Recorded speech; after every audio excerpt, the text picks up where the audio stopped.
Hello बच्चों, welcome back to our channel capital genius. और बताइए आप सब कैसे हैं। उम्मीद करते हैं आप सब अच्छे होंगे, अच्छे से पढ़ाई कर रहे होंगे। बात करते हैं पिछले क्लास की। तो पिछले क्लास में हम लोगों ने क्या किया था, एक्सरसाइज जो 7.5 थी उसका पार्ट 2 आया था, जिसमें हम लोगों ने 3 से 4 क्वेश्चन डिस्कस किए थे। आज हम क्या करेंगे, तो आज जो हमारे बाकी बचे हुए क्वेश्चन हैं, 3 क्वेश्चन बचे हुए हैं, 19, 20 एंड 21 इंपॉर्टेंट क्वेश्चन। बाकी एमसीक्यूज हैं वो आप खुद से कर सकते हैं। 19, 20 एंड 21 आज हम कंप्लीट करेंगे और ये एक्सरसाइज आज खत्म हो जाएगी। ठीक है। अब अगर आप चैनल पे नए हैं तो चैनल को क्या कर लीजिए, सब्सक्राइब कर लीजिए। वीडियोस पसंद आती है तो उसको लाइक जरूर कीजिए, कमेंट करके बताइए वीडियोस आपको कैसी लगी। चलिए क्लास को स्टार्ट करते हैं। हम सबसे पहले बात करते हैं अपने 19th क्वेश्चन की। 19th क्वेश्चन क्या है आपका, 2x अपॉन में x square plus 1 x square plus 3, ये आपका इंटीग्रेशन इसका करना है। अब यहाँ पे जो हमने पिछला क्लास किया था उसमें ऐसा एक क्वेश्चन था, तो उसमें हमने सिर्फ एक्स स्क्वायर को टी ले लिया था, सिर्फ कुछ टाइम के लिए। क्या लिया था, एक्स स्क्वायर को टी ले लिया था, सिर्फ और सिर्फ अपने क्वेश्चन को थोड़ा सा इजी करने के लिए। वहां पे सब्स्टिट्यूशन मेथड नहीं लगाया था। लेकिन यहाँ पे अगर आप देख रहे हैं, अगर एक्स स्क्वायर को टी लेते हैं, उसको डिफरेंशिएट करते हैं, तो 2x आपके पास आ रहा है, 2x आपके पास आ रहा है, तो इसका मतलब आप यहाँ पे सब्स्टिट्यूशन मेथड लगा सकते हैं। तो यहाँ पे हम क्या लगाएंगे, सब्स्टिट्यूशन मेथड लगाएंगे। क्या लगाएंगे, एक्स स्क्वायर को टी लिया तो 2x dx is equal to क्या हो जाएगा आपके पास, dt। मतलब 2x dx के प्लेस पे क्या लिख सकते हैं, dt लिख सकते हैं। तो आपका ये पूरा का पूरा क्वेश्चन बन गया t plus 1 t plus 3 dt। क्या बन गया, t plus 1 t plus 3 dt। अब इसको नॉर्मल पार्शियल फ्रैक्शन में ब्रेक करें, t प्लस 1 t प्लस 3, इसको क्या लिख सकते हैं, a अपॉन में t plus 1 plus b upon में t प्लस 3। अब हम यहाँ पे क्या करें, वही फिर से एलसीएम लेना है। तो एलसीएम जब लेंगे इधर तो ये कितना हो जाएगा, a t plus 3 plus b t plus 1 upon में t प्लस 1 t प्लस 3। अब ये आपका इससे कट जाएगा, यहाँ 1 है। अब जब आप कंपेयर करेंगे तो पहले इसको t का टर्म एक साथ करिए, तो a प्लस बी टी, जो t का टर्म है बेटा at और bt एक साथ लिखेंगे, फिर t कॉमन ले लेंगे तो a प्लस बी टी बचेगा। फिर उसके बाद यहाँ बचेगा 3a plus b, 3a plus b। अब जब आप कंपेयर करेंगे, यहाँ पे क्या करेंगे, कंपेयर करेंगे तो a प्लस b, क्योंकि t का टर्म कोई है ही नहीं, t का कोफिशिएंट यहाँ पे क्या है, 0t है। क्या है, 0t है। तो t की वैल्यू कितनी हो जाएगी, सॉरी a प्लस b की वैल्यू कितनी हो जाएगी, 0 कंपेयर करने पे, और 3a प्लस b की वैल्यू कितनी हो जाएगी, 1। 3a प्लस b की वैल्यू 1 हो जाएगी, क्योंकि constant term 3a plus b constant term है दोनों जगह पे, तो कांस्टेंट टर्म कितना है, 1 है। अगर इसको सब्ट्रैक्ट करेंगे तो ये कितना आ जाएगा, कट जाएगा, तो -2a इज इक्वल टू -1, तो a इज इक्वल टू आपका आ जाएगा 1/2। a is equal to 1/2। a की वैल्यू आप फर्स्ट वाले क्वेश्चन में डालेंगे तो यहां से b की वैल्यू आ जाएगी -1/2। कितना आ जाएगा, -1/2। अब जब हमारा फाइनल क्वेश्चन बना, इसी को क्वेश्चन बना, तो a के प्लेस पे बाहर 1/2, इसको लिख सकते हैं 1/t plus 1 dt -1/2 1/t plus 3 dt। ठीक है ना, ये आपका फाइनल क्वेश्चन बन गया। अब इसको आसान है आपके लिए सॉल्व करना। इसका इंटीग्रेशन कितना होगा, log ऑफ t प्लस 1, और इसका इंटीग्रेशन कितना होगा, minus log of t plus 3। कितना होगा, log of t plus 3 plus c। अब यहाँ 1/2 कॉमन है, और log सब्ट्रैक्शन में है तो ये क्या हो जाता है, डिवीजन में चला जाता है। क्या हो जाता है, डिवीजन में हो जाता है, प्लस c। अब t के प्लेस पे जो आपने एज्यूम किया था वो वैल्यू डाल दीजिए। तो क्या एज्यूम किया था, एक्स स्क्वायर, क्या एज्यूम किया था, x square plus 1 upon x square plus 3 plus c। ये आपका फाइनल आंसर आएगा। फिर से डिस्कस करते हैं क्या किया है इसमें। हम लोगों ने क्या किया, सब्स्टिट्यूशन मेथड लगाया है। क्या लगाया है, सब्स्टिट्यूशन। एक्स स्क्वायर के प्लेस पे क्या एज्यूम किया, t। उसके बाद क्या हुआ, जो ऊपर का न्यूमरेटर का 2x था वो कैंसिल आउट हो गया। तो आपका फाइनल क्वेश्चन ये बन के आया।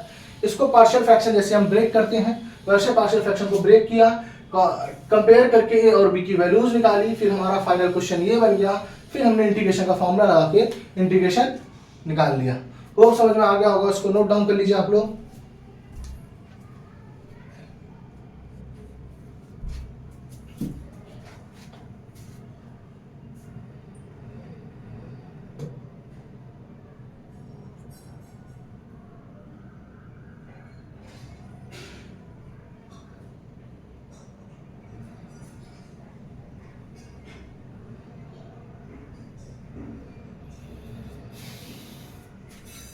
होप कर लिया होगा, इसको इरेज करते हैं।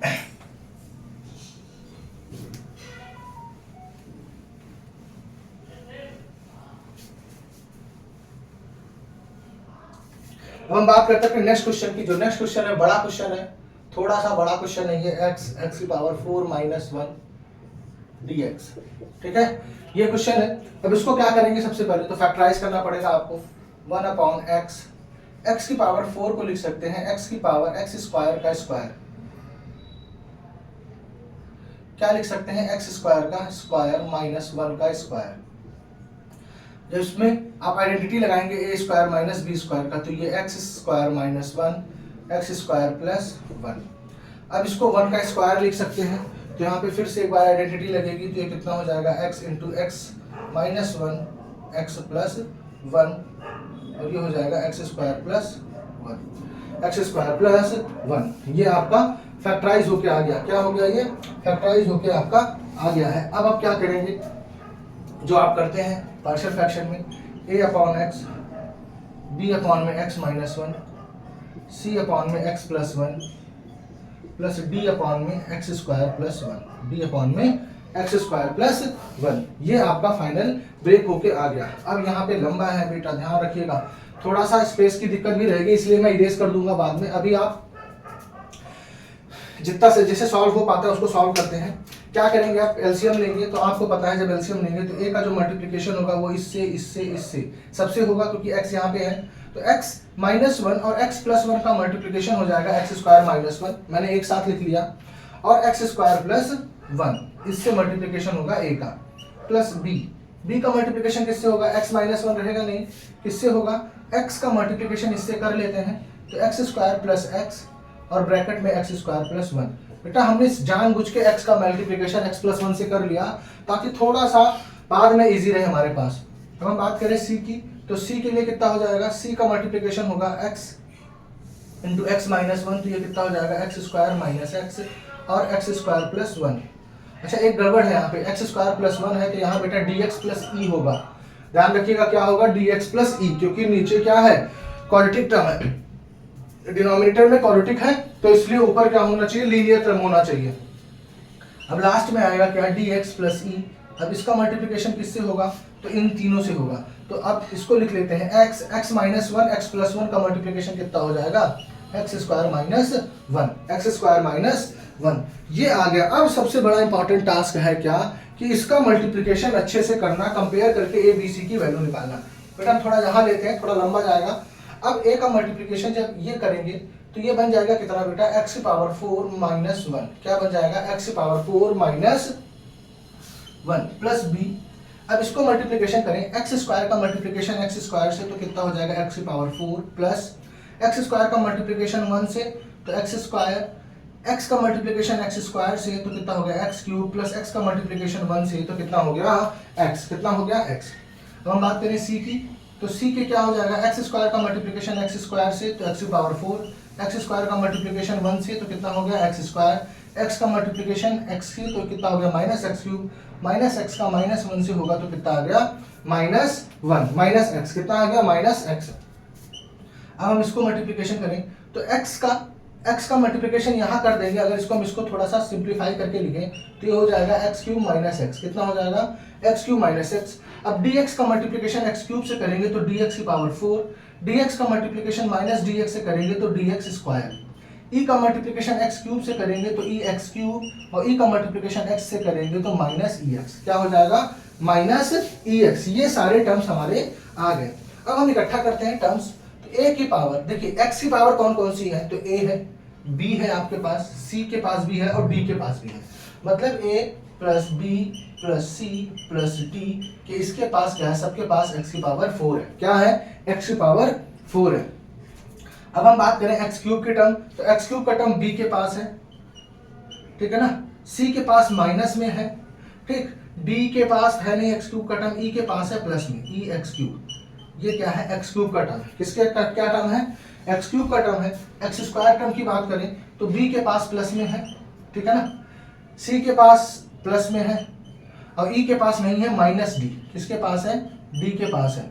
अब हम बात करें x का टर्म, तो x का टर्म आपके पास किसके पास है, तो x का टर्म है b के पास, सी के पास माइनस में है, सी के पास कैसा है, सी के पास माइनस में है, बी माइनस सी। डी के पास नहीं है, ई के पास है, किसके पास है, ई के पास है एक्स का टर्म। अब हम बात करें कांस्टेंट टर्म, तो कांस्टेंट टर्म सिर्फ ए के पास है, यहाँ पे देखिए कांस्टेंट टर्म सिर्फ ए के पास है, बाकी किसी के पास टर्म नहीं है, बाकी किसी के पास कांस्टेंट टर्म नहीं है। अब इसको हम अगर सॉल्व करें तो हमारे पास यहाँ कंपेयर करें तो बेटा a इज इक्वल टू आ जाएगा -1। सबसे पहले तो a इज इक्वल टू कितना आ जाएगा -1।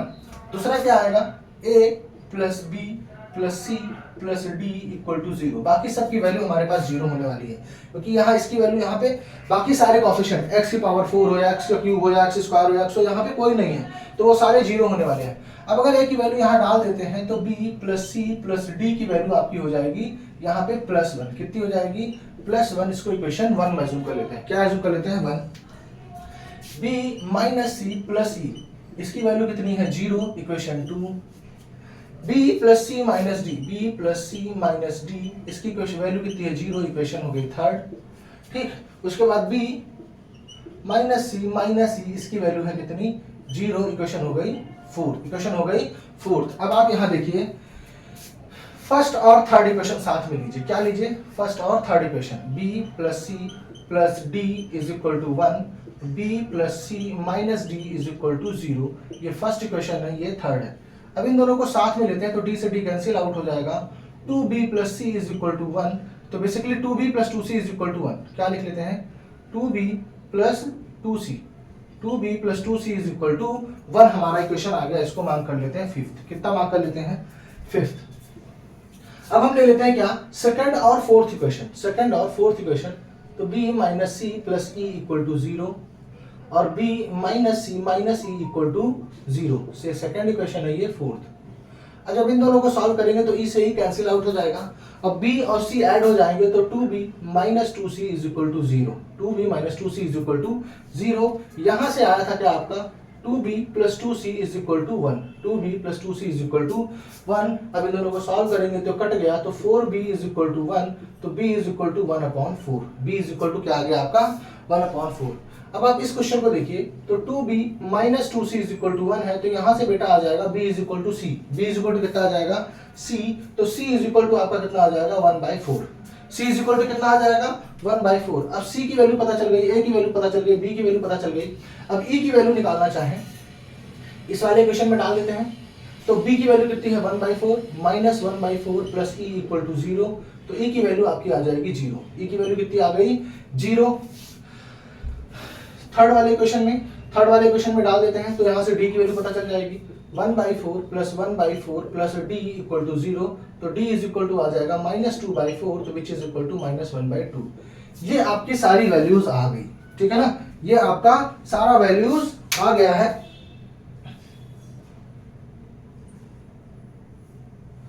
अब आपको क्या करना है, अब सारी वैल्यूज डालते हैं। चलिए थोड़ा सा स्पेस कम है, देखते हैं क्या करेंगे।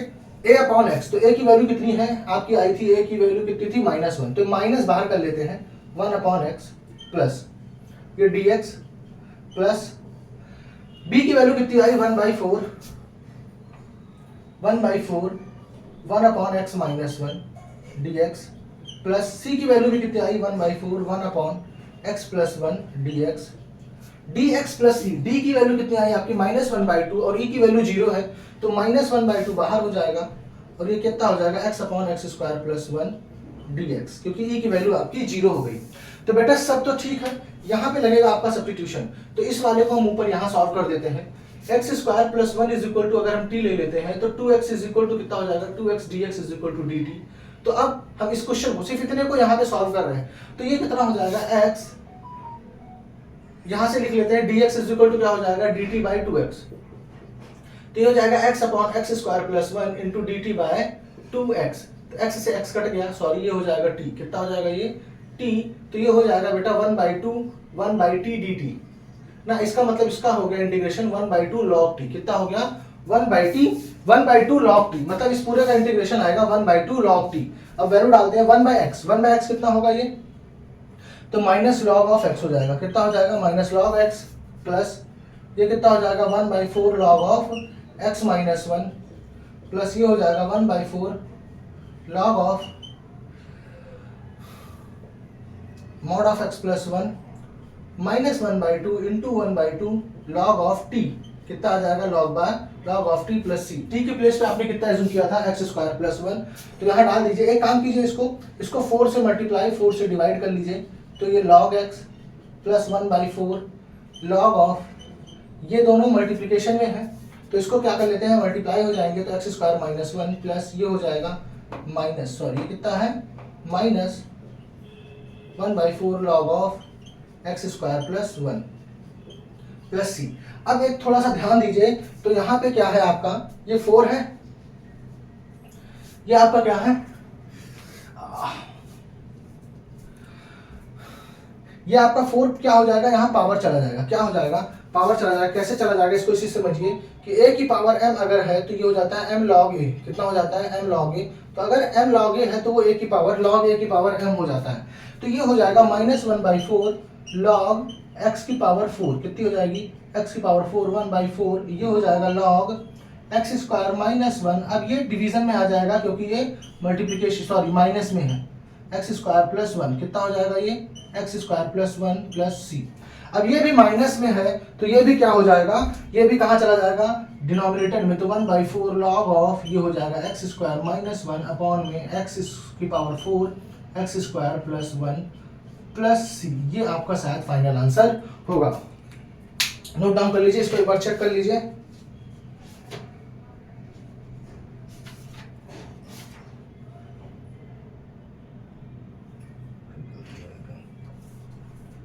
फिर कहीं गलती हो रही है, dx d की वैल्यू माइनस है,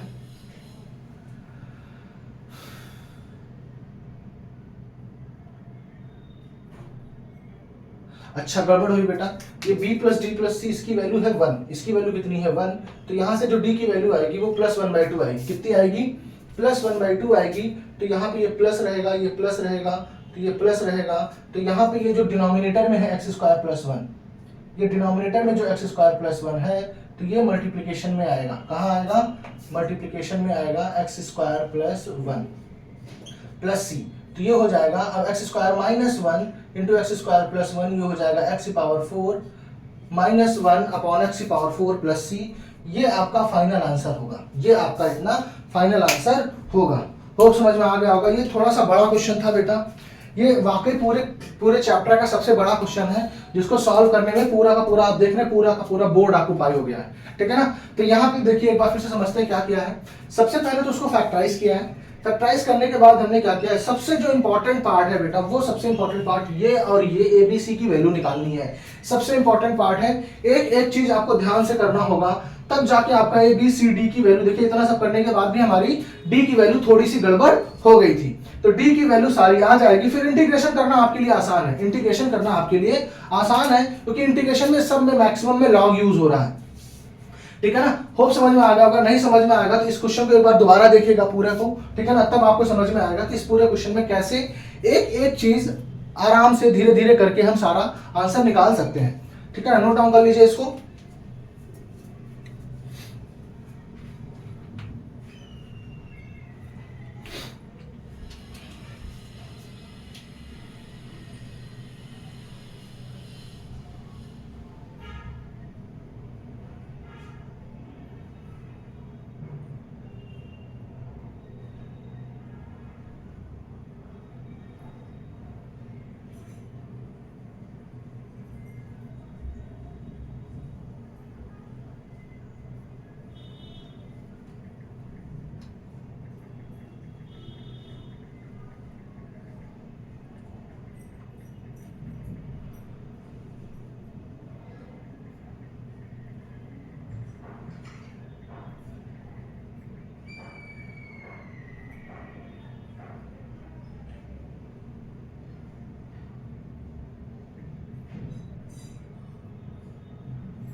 होप कर लिया होगा, इसको इरेज कर देते हैं।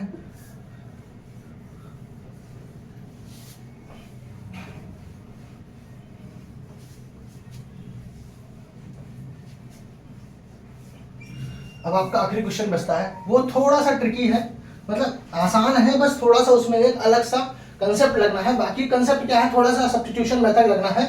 लेकिन सब्स्टिट्यूशन मेथड थोड़ा सा अलग लगना है, इसलिए वो थोड़ा सा अलग है। बाकी क्वेश्चन क्या है, आसानी है।